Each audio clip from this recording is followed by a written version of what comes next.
Welcome back. How did it go? Did you enjoy the exercise? Did you fail both tests? Well, I hope you did. And I hope that failing taught you a lesson. That lesson would be the difference between sensation and perception. In this video, we'll talk about how to capture and retain your reader's attention so that they remain transported. For that, we'll need to discuss a few psychological concepts first. Bear with me. It's a bit of a long explanation, but it would help you understand better how engagement works. Sensation is the process by which the nervous system detects physical events going on around us and inside us. For instance, the process of transforming the light reaching your retina into information that reaches your occipital lobe, where that information will be processed as vision, or how pressure into your skin is converted into information that becomes a touching sensation when it reaches your somatosensory cortex. Perception is the experience of processing and interpreting information from the senses consciously. To perceive is to become aware of a sensation or what your senses detect. As the videos you saw demonstrated, we do not always perceive everything we detect. While you were watching the videos, your eyes detected the changes, but you did not perceive them consciously. That is, you did not become aware of them. If you acted like most people, you discarded the information about the gorilla, and you discarded that information because your attention was focused on the task at hand, counting the number of passes made by the team wearing white. You were too busy to recognize that the black object moving through the screen wasn't a player from the other team, but a gorilla. Your brain chose what to pay attention to considering your current goals. Similarly, while watching the whodunit video, you were too busy trying to solve the motor mystery. Your eyes detected the continuity errors, but to your brain, that information didn't seem relevant. Maybe you noticed one or two of the changes. Still, I doubt you noticed the 21 changes mentioned in the video. The mismatch between sensation and perception has nothing to do with your intelligence, but with how we evolved and a phenomenon called inattentional blindness, an unconscious mechanism that prevents distractors from entering consciousness so that we can devote our full attention to a specific task. The illusion of detachment from the physical world that occurs during narrative transportation is a consequence of this phenomenon. Our brains continue receiving information from the senses. We keep seeing the words printed on the book, we keep feeling the chair we're sitting on, and we keep hearing the noises around us. What occurs is that attentional mechanisms dictate which information to attend to and which information to ignore. Everything outside the transporting story, which we are busy processing as a narrative, becomes less important and therefore remains outside our awareness. First important lesson to learn: an engaging story is that which reigns in consciousness over everything else. What determines what enters consciousness are selective mechanisms of attention. Think of these mechanisms as a diligent set of executive assistants screening calls for their boss, consciousness, or awareness, or conscious awareness, same thing. Only urgent or important matters will enter consciousness, everything else will be dismissed. From this follows a second important lesson. Just like we stop noticing the physical world while transported, we will readily dismiss information that we consider unimportant or irrelevant to our narrative, the mental model that we're constructing of a story. We pick and choose what to retain depending on its relative importance. When information on the page seems to have no use to our model, we start skimming, or worse, we abandon the story. For instance, while reading The Man Who Laughs, did you make it to the third section of the first preliminary chapter where Hugo enlists the inscriptions inside Ursus's van? If you did, you probably felt like skimming through. If you managed to read the whole section, you probably forgot about most of it almost immediately and retained only the gist of it. Something boring about peers and lords. The problem of presenting irrelevant information in your story is not just that it will be dismissed or forgotten, but that it may leave a bitter flavor on your readers because remember, smart brains are extremely lazy. We avoid focusing on the uninteresting. Forcing ourselves to pay attention to the seemingly unimportant results in boredom, and boredom is nature's mechanisms to make us disengage. Consciousness avoids seemingly unimportant matters because consciousness has a very important job. That job is to predict the future. Yes, we have a predicting machine between the ears. The function of consciousness is to integrate information coming from the senses with that in memory and transform that information so that we can predict a possible future and create an appropriate plan of action. In simpler words, consciousness helps us change or adapt to the future. And we have to choose between what to attend and what to ignore because get ready to forget everything you learned from watching Black Mirror. Consciousness does not hold the contents of the entire brain. Consciousness only contains what we are currently aware of, not what we currently detect with the senses, but what we currently perceive. Consciousness storage capacity is limited by the capacity of working memory, about 7 items of information take or give two. Some authors say it's only 4 items. So if you wanted to upload someone's consciousness into a computer, like in a science fiction movie, you would end up with only a few items of information, whatever that person was aware of at that very moment. Not much, right? What science fiction tends to call consciousness would be the mind, which in turn is different from the brain. The brain is a set of interconnected cells that allow electrochemical energy to flow. The brain is a machinery. It is a tangible thing. It is like the computer in which you are writing your story. The electrochemical energy that flows is brain activity that ultimately expresses as information, allowing neurons to communicate with each other and with our muscles to produce movement, feelings, and thoughts. Think of the brain as a very, very complex electronic circuit. The mind is a product of the brain. The mind is a relational, self-organizing emergent process that regulates the flow of energy and information both within and between the body.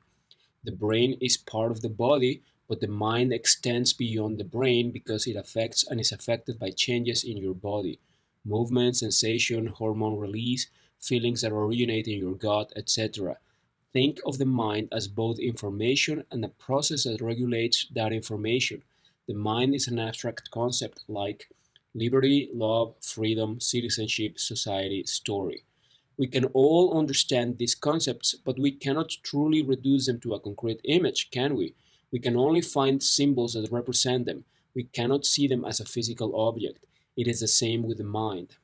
The mind is the essence of our nature, the subjectivity experience of being alive, feelings, thoughts, intellectual ideas, sensory immersions, etc. If the brain were a radio, the mind would be the sound produced every time that the radio plays. Then, consciousness is contained within the mind. There are many definitions of consciousness, but for now, let's use this very simple one from Breedlove. Consciousness is a perception of what's going on in our minds, our awareness of what's going on in the real world, and our imagination. It is the sense of being aware, the act of recollecting past events, and the imagining of the future. If the brain were a radio and the mind were the sound produced by that radio, consciousness would be a song's melody, not even the sound of all the instruments, but the melody. Consciousness is to the mind and brain like a computer screen is to the internet and the servers that host the internet. If your mind were all the information on the internet and your brain every server containing that information, your consciousness would be that what you currently see on your screen. Sure, you could display on your screen everything you want. Still, at any given moment, you only have access to the information currently displayed on your screen. If you visit a new site, what your screen displays changes. Most of the mental processes that constitute what we call the mind occur beyond our awareness, that is, outside consciousness. Feelings, thoughts, beliefs, sensations, instructions that control movement, and all the regulatory processes that control life. We can become aware of some of these processes, but not of all of them. We cannot become aware of the production of hormones, and we only notice the beating of our hearts if they start beating too hard. For the most part, we only become aware of unconscious processes when a change in behavior is necessary to restore equilibrium. For instance, when we eat cake, we produce insulin in advance to regulate our blood sugar. This process occurs beyond our awareness and as part of what David Marks calls type 1 or physiological homeostasis, an inward striving for equilibrium that is automatic and beyond the reach of consciousness. Type 1 homeostasis satisfies only immediate physiological needs. But when we have a craving for cake, we become aware of that craving. When the feeling enters consciousness, we have to make a decision, and that decision may very well be to go buy a cake. There is a need for a change of behavior that requires a complex interaction with the environment and therefore the participation of awareness. Finding your keys, your wallet, stepping out of your house, getting to the supermarket, etc. This type of behavior is not automatic but the result of complex planning. It is behavior regulated by what Marx calls psychological or type 2 homeostasis, an outwardly striving for equilibrium that requires consciousness to satisfy all needs not satisfied by type 1 homeostasis. Both physiological and psychological homeostasis act in an anticipatory mode. The main difference is that in physiological homeostasis, the signals that indicate that something needs to be corrected are only internal, demand simpler responses, and tend to remain unconscious. In psychological homeostasis, the signals come from within ourselves and the environment and require complex responses. Those complex responses require an agent to step up and play boss. That is, complex responses require consciousness. Now, no central little man is making sure that things happen. Consciousness is formed anew every time by recruiting different parts of the brain as it becomes necessary. Consciousness integrates information coming from the senses with that held in memory to create images of the body and the outside world and transform and organize that information into plans of actions conducive to achieving psychological homeostasis.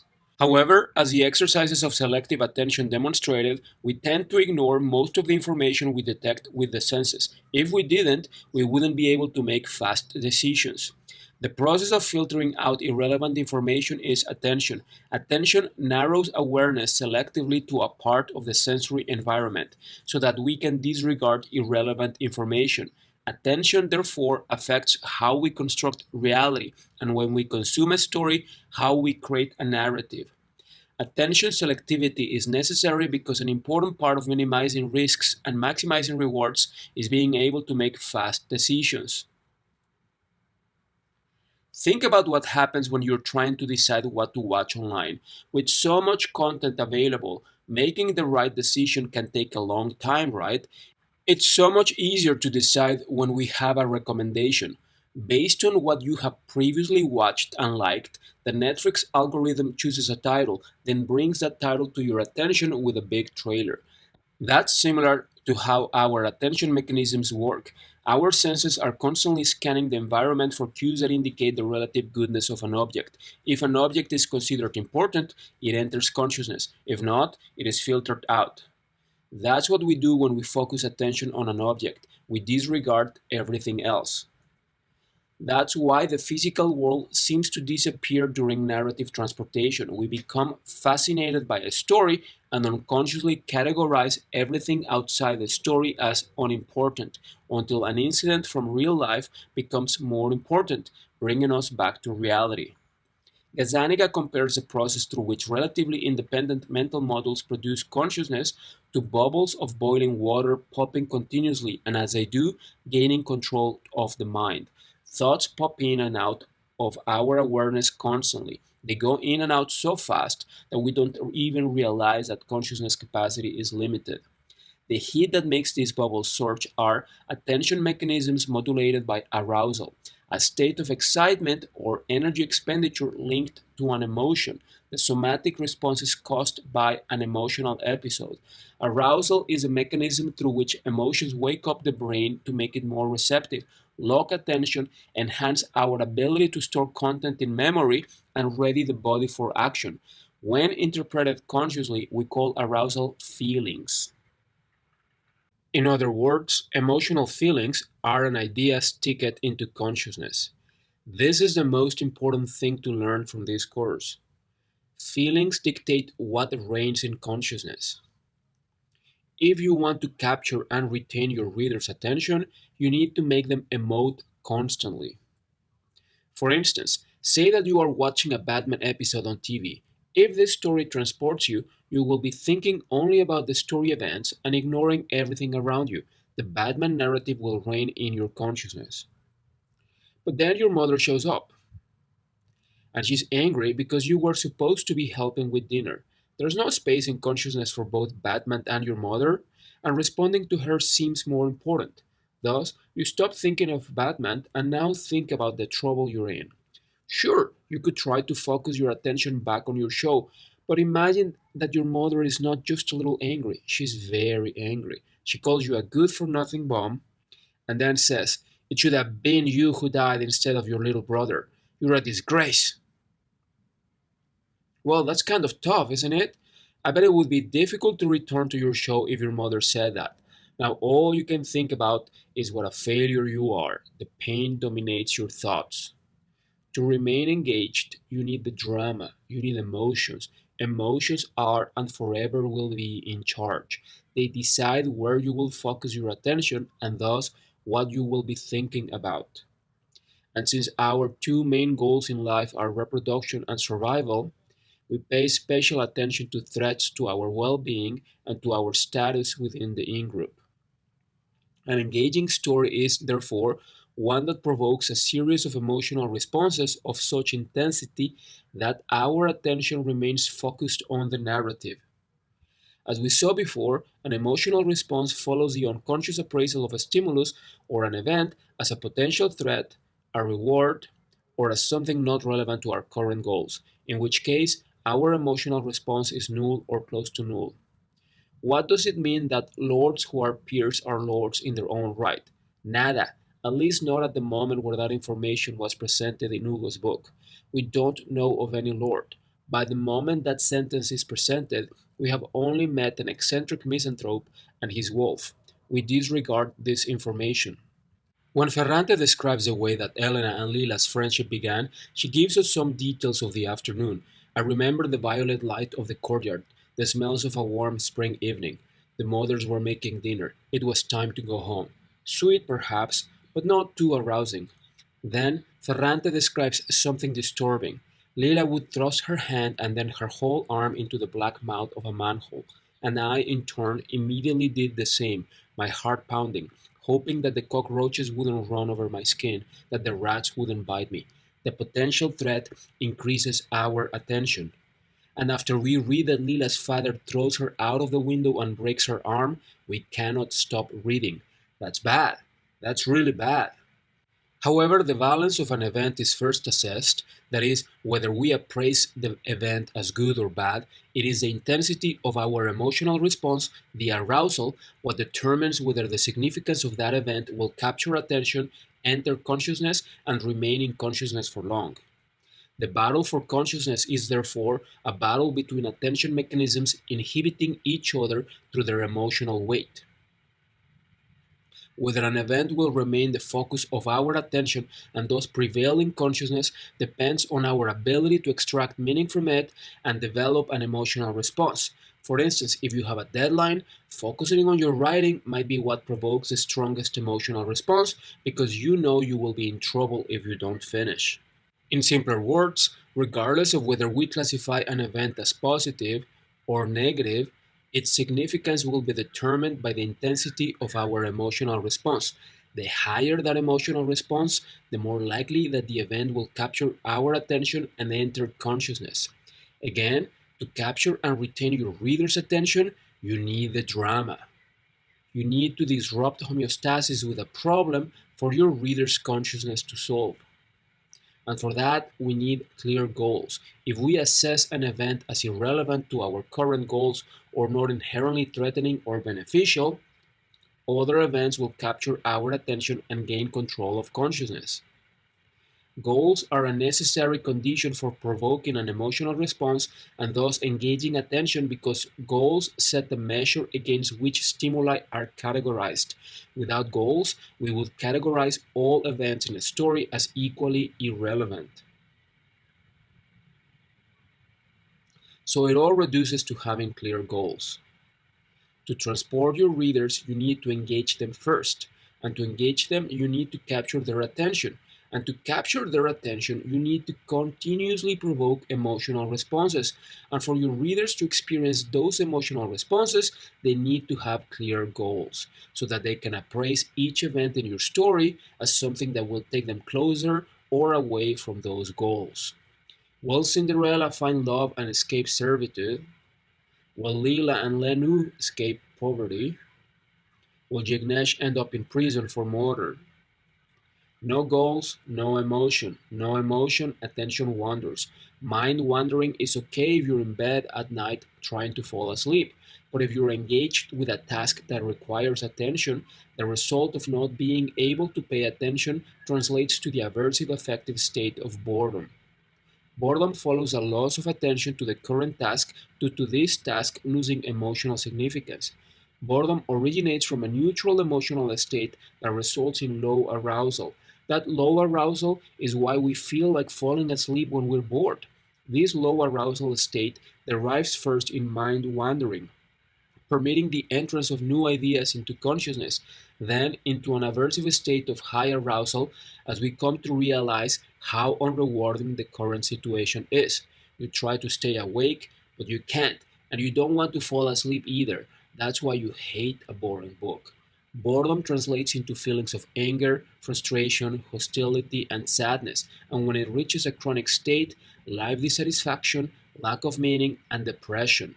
We have an inherent desire to avoid boredom. The mere idea of having to engage attention in a task that might be boring fills us with disgust.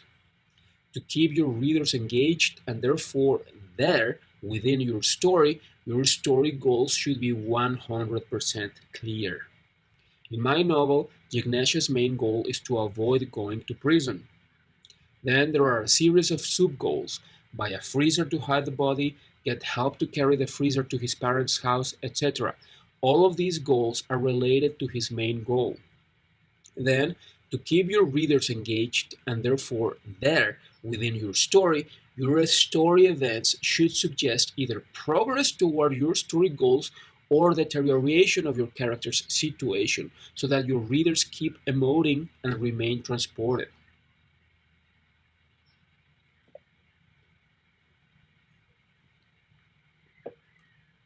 Sure, you will have to explain to your readers what's at stake and lay down the basic rules of your story so that your readers can speculate what may happen next. But just like with a game, nobody wants to spend too much time reading instructions. Just like gamers, readers want to learn on the go. You need to impose the story goals as early as possible and provide information only as it becomes pertinent. When tempted to provide information before that information is useful, follow the example of Balzac when he first refers to Madame Cibot in Cousin Pons. Madame Cibot plays so large a part in the drama that it will be more appropriate to give her portrait on her first appearance in this scene of Parisian life.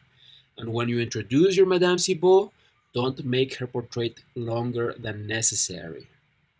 So let's do our next assignment about categorizing information. Do you have too much filler or excessive backstory? How much information do you really need? For instance, in Star Wars, for all backstory, we're given a short prologue. We are told what's at stake, then we're right into the first battle. Good choice. In The Man Who Laughs, we have to swallow two preliminary chapters that seem eternal, even if they're only about 20 pages long. Four of those 20 pages are information about English peers and lords that serves no obvious purpose. Yes, the prose was beautiful. Yes, Ursus seems interesting. And yes, maybe that information will be useful in the future, but within the book's first chapter, it bores. Bad idea.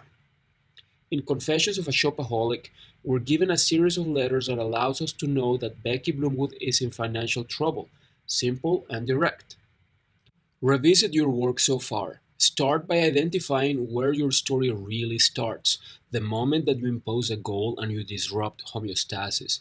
Then, make a list of all the events that lead to that incident. Besides those events, what other information is necessary to understand what's at stake? The information that will allow your readers to better understand your story, like where and when it's set, who are your main characters and their goals. Then, write an outline and identify the purpose of each event or piece of information you provide and how you relay that information, and post your outline on Canvas. Make it more than your elevator pitch, but still try to make it short, no longer than 1 or 2 pages. Is all that information necessary, or can you cut anything out? Does it have a real purpose? Are you imposing a goal, explaining who your characters are, or presenting a challenge? What kind of emotional response will it provoke? How intense? Do you really need all that information? If you don't, can you summarize it, eliminate it, or move it to another place? The point of this exercise is to help you recognize that every piece of information in your story should have a purpose, that it must be related to your story's main goal so that it provokes an emotional response. When I was writing Coffee Shopping Motor Love, the first chapter, Coffee, introduced Nina as a new intern in Jignesh's office and showed Jignesh torturing her with petty errands. The second chapter, Shopping, showed Charlie going shopping in preparation for a grinder date with Jignesh and reflecting on his lack of luck dating. The third and fourth chapters, Disappointment and Utter Disappointment, dealt with Jignesh's and Charlie's reflection after their first encounter. Writing these preliminary chapters allowed me to better develop my main characters and provide essential information to the reader about my main character's idiosyncrasies and desires. However, they delayed imposing Jignesh's main goal, escape prison. Originally, Nina didn't die until the end of chapter 5 on page 46. Thus, I cut them out. Did it hurt? Of course it did. I had spent a long time working on these chapters, but ultimately they weren't necessary because they provided information without providing direction. I reduced the essential information to a few lines and moved some information to later chapters. I later added a short prologue, but the reason for that is another story. It's hard to kill our own darlings, but the machine that produces those darlings lives inside your head, and it can always produce more. If your darlings do not engage, your darlings should be killed. But do not fret too much. Don't cut anything yet. For now, you just need to categorize what you have so far in relation to your story's goals so that you can make your story more engaging. Ferrante takes a non-linear approach to delivering backstory. Note how long it takes for her to tell us how the girl's visit to Don Aquiles' apartment ends in the first part of the book. It starts on the first chapter after the prologue on page 20 and ends in chapter 14 on page 63, 43 pages later. If you think about it, the episode is quite simple. The two girls climb the stairs, knock on Don Aquiles' apartment, and demand their dolls. Don Aquiles is a little confused at first, then feels sorry for them and gives them money. Ferrante uses this event to increase the suspense, our impression that the protagonist's suffering is very likely. As a consequence, we increase our attention, and she takes advantage of that to mix in a lot of information that would help us understand the girl's reality. She is quite cunning in her process. Ferrante imposes an initial goal, finding out why Lila wanted to disappear, then a secondary goal, finding out how the girls became friends, then another goal, finding out what will happen once they reach Don Aquiles' apartment, then finding out why they were going to his apartment in the first place, then whether Maestro Oliviero will die, etc. Ferrante doesn't resolve any of the backstory episodes right away. She keeps taking the tours, leaving them open, making us worry more and more about the girls, and by doing so, she imposes the main story goal, seeing the girls' circumstances improve. Because we care, not only are we eager to learn all the backstory, but we also manage to structure all that information into a mental narrative and keep much of that information in long-term memory. We may forget a few details, but we don't forget the most dramatic events, that both Stefano and Enzo wanted to harm Lila, for instance. Anyways, do your assignment and I will see you in the next video. Later!